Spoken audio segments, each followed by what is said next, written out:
عام فاش حنا عايشين. 15 عام وانا جو في بروفيل با. 15 عام وانا مسجون في داري، ما نقدر نمشي حتى لبلاصه. تشرد.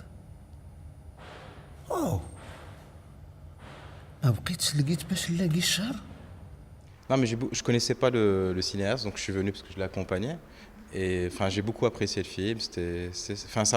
Ça parlait un peu de l'histoire de notre pays, mais vu du point de vue du réalisateur. Et enfin, j'ai beaucoup aimé. Techniquement, je trouve que le film est très bien. Il y a beaucoup de, comment dirais-je, des choses des choses nouvelles. Mais j'ai trouvé qu'il y a des longueurs. Il y a des longueurs parce que le Psri a duré quand même. La scène sur le Psri, qui est évidemment le thème principal, était un peu trop longue. Et puis donc, il part avec une femme qui était en train donc de crier ce qu'elle a dans le cœur et qui n'était pas de toute façon contente de cette situation. Et la scène se termine exactement avec la même scène.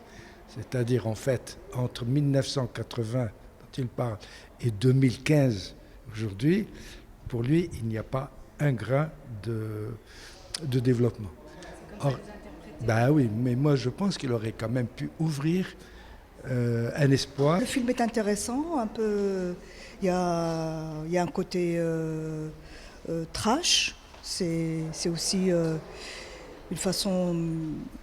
Historiquement, c'est vrai que c'est un petit peu décontenançant d'entendre parler de Driss El Psri après tout ce temps. Mais c'était une volonté du réalisateur. Mais je trouve que c'est mettre le projecteur, c'est trop mettre une lumière crue sur un côté du Maroc dont nous voulons sortir et dont nous sommes en train de sortir. Il y a de très belles pages qui sont écrites quand même, il y a de belles choses qui existent. Et c'est dommage de nous tirer quand même vers ce côté un peu bas-fond. C'est le genre de film en fait, que vous pouvez détester en fait, dès les 15 premières minutes. J'ai d'ailleurs failli quitter la salle. Mais finalement, franchement, c'est magnifique comme film. D'ailleurs, je vais le résumer par son titre, c'est « Jouer avec le bec, Isbek ». En fait, c'est par rapport d'ailleurs au fameux proverbe. Donc du coup, c'est parmi les message en fait que le réalisateur, je crois, a voulu faire passer. Donc c'est ça. Et sinon, je le félicite, franchement bravo. Je suis très très contente en fait de voir ce film et de découvrir en fait aussi le réalisateur que je connaissais pas du tout.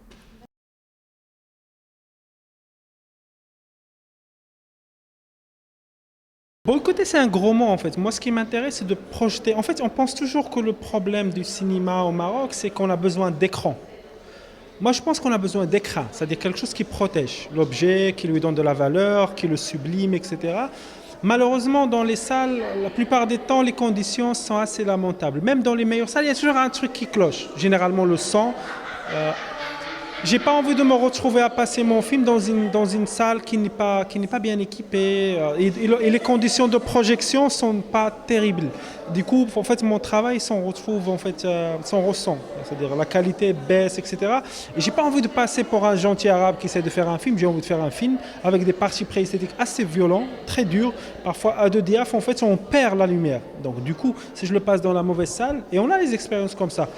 C'est finalement le film qui en souffre, c'est le spectateur aussi. Donc la condition d'immersion, la qualité en fait de rentrer dans un film, c'est voyager. Ça nous enlace si on traverse quelque chose, qu'on n'aime pas, ça c'est secondaire. Mais j'ai besoin que ces conditions-là soient là.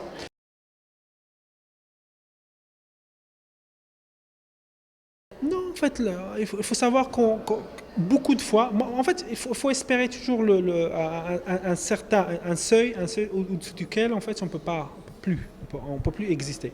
Bien sûr, l'ingé son, il s'est un peu énervé parce qu'on a fait un film en 7.1, c'est-à-dire c'est assez avancé, et la projection était en 5.1. Donc on perd 2-3 trucs. Ça ne gâche pas, évidemment, en tant que puriste, esthète, etc. Ça fait chier, mais ça ne gâche pas pour autant, en fait, alors que dans des salles de cinéma, moi j'ai fait des projections dans des salles où le son vient juste du centre. Il n'y a pas d'enceinte, donc on n'est même pas en 1.1, enfin on est mono quoi.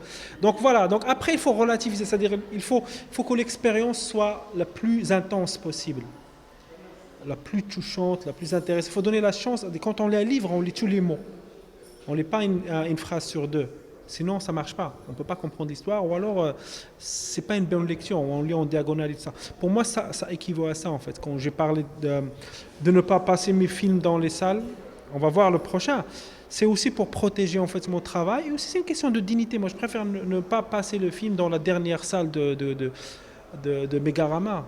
Ça ne m'intéresse pas. La salle la moins équipée, avec les petites salles, avec un trou dans l'écran. Je pense qu'il faut qu'ils réparent leurs projecteurs, etc. Et à partir de là, on pourra discuter.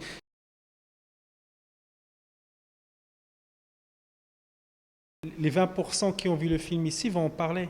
C'est ce qu'on appelle des prescripteurs. C'est-à-dire ils deviendront des agents qui vont dire « Tiens, il y a un film à voir, c'est parfois difficile, c'est parfois compliqué, mais ça, tu n'as pas compris, ça, tu n'as pas compris, etc. » Évidemment, je pense que l'idée, ce n'est pas d'être segmentant. L'idée, c'est d'être pragmatique. Moi, je suis cinéaste, je suis un artiste, je fais mes films comme je le sens, ça sort de moi, ça me dépasse, etc. Mais à un moment donné, il faudra trouver une vie à cette œuvre-là. Comment trouver une vie? Il faut être stratège. La première chose que je fais généralement, je montre mon film à l'étranger, dans un festival prestigieux. Ça crée un appel d'air ici. Du coup, quand je le passe ici, il y a beaucoup de public qui vient, même ils ont été refoulés et tout ça. Et du coup, c'est des gens qui vont parler de ça. C'est comme quand j'ai fait No Vas-y Fatwa. C'est-à-dire, à un moment donné, les gens ils s'offusquent, etc. Ça parle à tout le monde, c'est accessible à tout le monde. Tout le monde la regarde. Ça n'a pas 10 millions de vues, mais ça fait parler ceux qui ont envie d'en parler. Et à un moment donné, en fait, ils vont parler à d'autres, etc. Et c'est l'effet boule de neige et tout ça.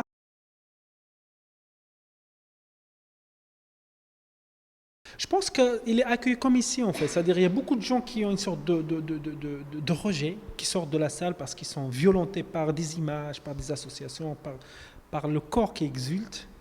Et après, en fait, les questions sont assez intéressantes parce qu'on parle moins de Bsri, par exemple, que d'écriture. Moins de politique que de censure, etc. Donc chaque pays a ses propres causes. Et comme je disais, en fait, quand on le présente en Argentine, ils ont leur histoire.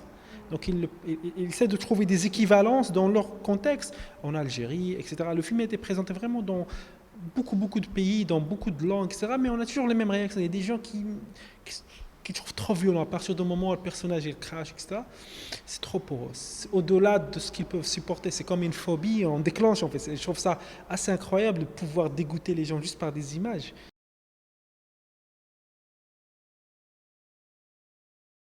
C'est mon enfance que je décortique et je raconte en fait des bribes de choses que j'ai entendues, que j'ai lues, etc., etc. Et je construis un personnage que je ne connais pas. Je n'ai même pas cherché à être fidèle en fait. Quand je déconseille une chronique, ça veut dire que c'est une hypothèse de personnage. C'est même pas le monsieur, il est mort il y a hyper longtemps et puis nous on le raconte comme... Voilà, ça ne m'intéresse pas. C'est-à-dire ça demande en fait un intérêt qui ne me concerne pas. C'est-à-dire d'essayer de faire brosser le portrait d'un personnage comme ça ne m'intéresse pas plus que ça.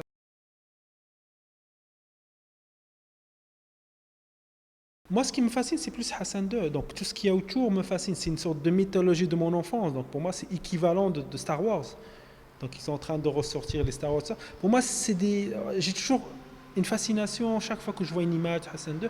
Parce que finalement, je suis fasciné par ma propre enfance, ce que je n'ai pas vécu en tant qu'enfant. C'est-à-dire, nous, quand on regarde les enfants, moi j'ai un enfant d'un an, c'est extraordinaire en fait la différence entre moi, ce que j'ai vécu dans les années 80 et mon fils, comment il est dans ce monde, c'est-à-dire d'accès à l'information, à la télé, etc., à des technologies, à des amusements, etc. On a vécu finalement dans une sorte de petite pièce, il n'y a rien. On a une télé qui démarre très tard, il y a un créneau de 1 heure de cartoon, et du coup, en fait, on courait, etc. Et c'est même pas de la nostalgie, c'est juste une manière de dire, en fait, chaque époque a des codes. Et chaque époque, il a ses héros, ses anti-héros, ses codes, ses manières de fonctionner, ses mythologies, etc.